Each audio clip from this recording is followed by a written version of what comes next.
என்னது உப்மாவா அப்படின்னு தலை தெரிச்சு ஓடுறவங்க கூட இந்த மாதிரி உப்மா செஞ்சு கொடுத்தோன்னா கண்டிப்பாக ட்ரை பண்ணுவாங்க, அவங்களுக்கு பிடிக்கும். சம்பா ரவையில் கோதுமை உப்புமா எப்படி செய்கிறதுன்னு காட்ட போகிறேன். எல்லாருக்குமே தெரிஞ்சது தான். 1-2 எக்ஸ்ட்ரா டிப்ஸ் உங்களோட ஷேர் பண்ண போகிறேன். நான் அதுக்கு சம்பா கோதுமை ரவை ரொம்ப ஃபைன் திக்னஸில் இருக்கிறது எடுத்திருக்கேன், 1 டம்ளர். மற்றபடி தாளிக்கிறதுக்கு தேவையான பொருட்கள் இதில் முக்கியமாக இஞ்சி துண்டு பொடியாக நறுக்கி எடுத்துக்கோங்க. அப்புறம் வெங்காயமும் மெல்லிசாக நீல நீளமாக நறுக்கிக்கோங்க. இதை முக்கியமாக கடலை எண்ணெயில் தான் நம்ம செய்ய போகிறோம். கடலை எண்ணெயில் செய்யும் போது அதோட டேஸ்ட்டு அமோகமாக இருக்கும்.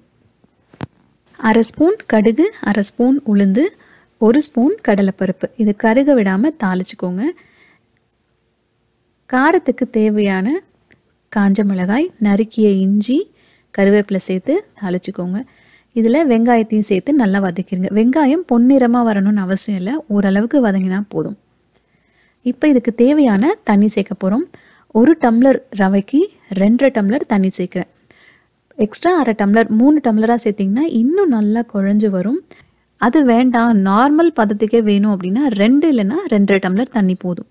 இப்போ இதுக்கு தேவையான உப்பு சேர்த்து நல்லா கொதிக்க விடுங்க.